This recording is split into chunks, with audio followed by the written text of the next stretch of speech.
네, 안녕하세요. 유한타증권에서 제약바이오 담당하고 있는 하윤수입니다.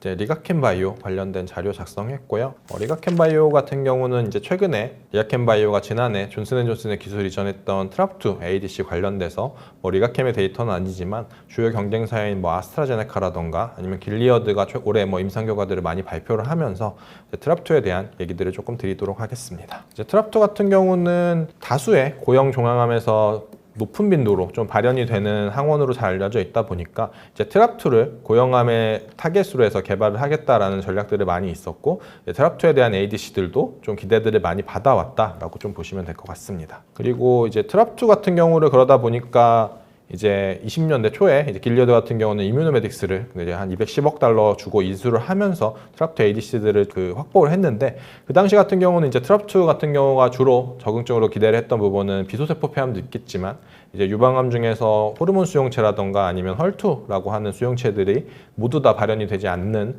이제 3중 음성 유방암 TNBC에 대한 이제 시장 기대도 있었을 것 같은데, 이제 그 TNBC 시장 자체가 과거보다 더 많이 줄어들는 추세로 갈 수밖에 없다라고 조금 생각을 하고 있고, 특히 이 부분에 대해서는 유방암에서 특히 트랍2 ADC들의 영향력을 많이 깎아먹는 거는 결국은 N02에 있다라고 좀 생각을 하고 있는데, N02 같은 경우는 그동안 헐투 양성 유방암에 대해서는 N02뿐만 아니라 N02가 사용하고 있는 항체인 트라스타조맙 같은 경우는 이미 허셉틴으로 많이 사용이 되어 왔지만 허셉틴이 하지 못했던 헐투 로우라던가 아니면 최근에는 헐투 울트라 로우 같은 더 적은 발현 환자들 같은 경우에서도 유방암에서 N02가 효과를 내면서 N02가 TNBC의 1차 치료제까지 확대하는 건 어려워 보이지만, 다만 그 부분을 제외하더라면 호르몬 수용체 양성 환자들 같은 경우에 2차 이상, 3차 이상의 후속 치료제들에서는 N02의 사용들은 여전히 많이 할 수 있는 측면들이 있고, 이 부분 같은 경우는 결국 트로데비라던가 다토디엑스 같이 경쟁 트랍2 ADC들이 결국에 유방암에서의 영향력들은 과거에 기대한 것보다도 더 작아질 수밖에 없겠다라고 조금 생각을 하고 있습니다. 그러다 보니까 이제 트랍2 ADC들의 주요 이제 시장으로 여전히 기대가 남아있는 거는 비소세포 폐암일 수밖에 없는데, 올해 이제 아스트라제네카와 길리어드가 각각 이제 비소세포 폐암에 1차는 아니고 2차 또는 3차 임상인 이보크1이라던가 트로피온-렁01 같은 임상 결과들을 공개를 했는데, 둘 다 실패했다라고 보기는 좀 어렵지만 이제 트로데비가 했던 이보크01 같은 경우는 유효성 확보를 실패를 하면서 임상에서 실패를 했었고, 다토디엑스D로 진행했던 아스트라제네카 같은 경우는 트로피온-렁01 임상에서 전체 임상에서는 유효성 확보를 못했고, 하위 분석에서 비편평 비소세포 폐암 환자들 대상으로는 이제 사망 위험을 한 16% 정도 낮추는 결과들을 하면서 현재 허가를 진행 중에는 있지만 이런 데이터들이 사실 임상적으로 유의미한 데이터들을 크게 나타내지 못하면서 허가 가능성에 대해서는 높지 않을 거다라고 좀 생각을 하고 있습니다. 그러다 보니까 아스트라제네카 같은 경우는 이제 이번에 그 에스모라던가 WCS에서 다토DXD에 대한 얘기들을 좀 많이 다뤘었는데, 이제 아스트라제네카의 가장 큰 주요 이유 중에 하나는 트랍2 자체의 이제 인터널라이션이 중요하고, 그러다 보니까 트랍2의 발현에 대한 예측이 중요할 수밖에 없는데, 그 발현 예측에서 과거에 우리가 일반적으로 해왔던 염색 방법에서 더 나아가서 QCS 방법이라고 할 수 있는 흔히 말하는 AI 바이오마커 비슷한 방법을 통해서 좀 더 효과적인 환자군을 선별할 필요가 있다라고 좀 얘기들을 하고 있고,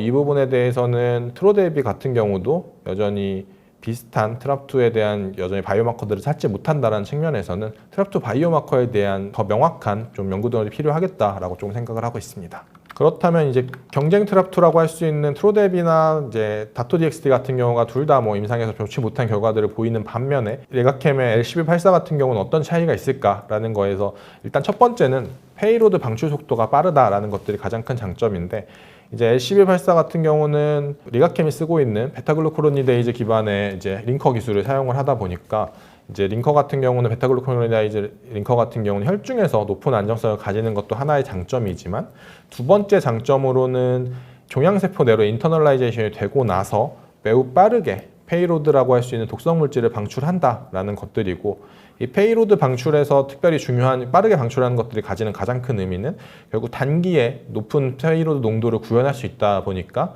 같은 양이라던가 적은 양을 넣더라도 충분한 독성 용량이나 아니면 더 높은 안정성을 기여할 수 있는 측면이 있다라는 것들이 첫 번째 장점이다라고 좀 생각을 하고 있습니다. 두 번째는 이제 N2 이후의 ADC들이 대부분 토포이소머레이즈 1 이니비터 ADC들로 구성이 돼 있고 트랍토 ADC에서도 가장 주요 ADC라고 할 수 있는 앞서 말씀드린 트로데비라던가 다토 DXD 같은 경우는 모두 토포이소머레이즈 1 이니비터를 사용하고 있고 그 외에 주요 경쟁자라고 할 수 있는 머크의 이제 켈룬으로부터 사왔던 이제 MK2870 같은 경우도 토포를 페이로드로 사용한다라는 측면에서는 크게 다른 점은 없다라고 좀 보고 있는데 그에 비해서 LCA84 같은 경우는 페이로드로 MMA를 사용한다라는 것들이 좀 다른 페이로드고 결국 이거의 가장 큰 장점으로는 첫 번째는 이제 앞서 말씀드린 그 아스트라제네카가 최근에 이제 또 다토DX로 실패했던 임상 중에 하나가 유방암 임상 중에 하나가 트로피온 브레스트 01이라는 임상을 실패를 했었었는데 이거 같은 경우가 OS 개선에 결국 실패했던 이유 중에 하나는 후속 치료 단계에서 이제 먼저 다토DX를 사용했다 보니까 ADC를 투약할 수 있는 환자들의 비율이 낮았다라는 것들을 좀 언급을 하고 있고 그 ADC 투약을 못했던 이유 중에 하나는 이제 후속 치료에서 에너투라던가 트로데빌 같은 토포이소머레이즈 1 이니비터 기반의 ADC들은 같은 기반의 ADC다 보니까 투약이 어려웠다는 측면에서는 오히려 MMA ADC 같은 경우는 1차 이후에 다른 ADC를 사용할 수 있거나 아니면 다른 ADC 이후에 그 내성의 환자들에서도 투여가 가능하다는 것들은 첫 번째로 유리한 측면이 있다라고 조금 생각하고 있습니다. 그리고 두 번째는 결국 비소세포 폐암에서 초기 단계 치료에서 중요한 거는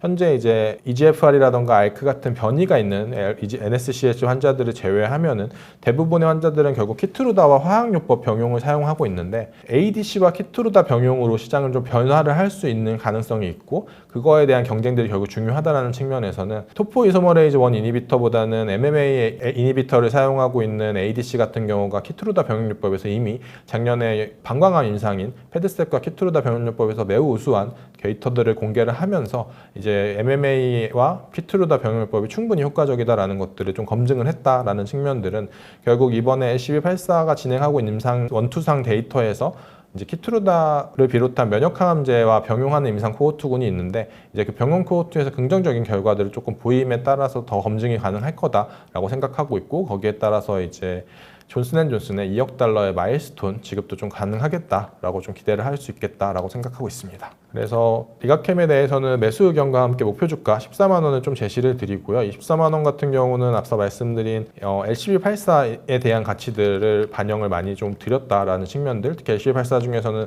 LCB84가 잠재적으로는 대부분의 고형암의 트랍토 ADC다 보니까 가능하겠다라는 생각은 있지만 여전히 이제 트랍토 ADC들이 주요 시장으로 하고 있는 비소세포 폐암이라던가 삼중음성 유방암에 대한 가치들, 리가캠의 가장 리드 파이프라인인 헐투 ADC인 LCA84에 대한 가치들을 좀 반영했고 그 외에는 이제 다케다와 암젠의 기술 이전했던 플랫폼 딜에 대해서도 일부분 가치들을 할인하는 가치들을 좀 반영한 그 목표 주가 14만 원을 좀 제시를 드리도록 하겠습니다. 요약해서 좀 말씀을 드리자면 리가캠 같은 경우는 이제 주요 파이프라인은 저는 트랍토 ADC다라고 생각을 하고 있고 트랍토 ADC를 올해 최근에 경쟁사인 아스트라제네카와 길리어드 임상 결과들을 봤을 때는 이제 트랍토 ADC들이 선발 주자들이 좀 어려움을 겪고 있는 모습들을 보이고 있는데 이제 리가캠의 ADC 같은 경우는 빠른 방출 속도라든가 아니면은 경쟁자와 다른 MMA라는 다른 페이로드를 사용한다라는 측면들에서 봤을 때는 충분히 경쟁력을 가지고 있고 후발주자임에도 충분히 기대를 할 수 있는 파이프라인이다라고 생각을 하고 있어서 매수 의견과 함께 목표 주가 14만 원 제시를 드립니다. 네, 감사합니다.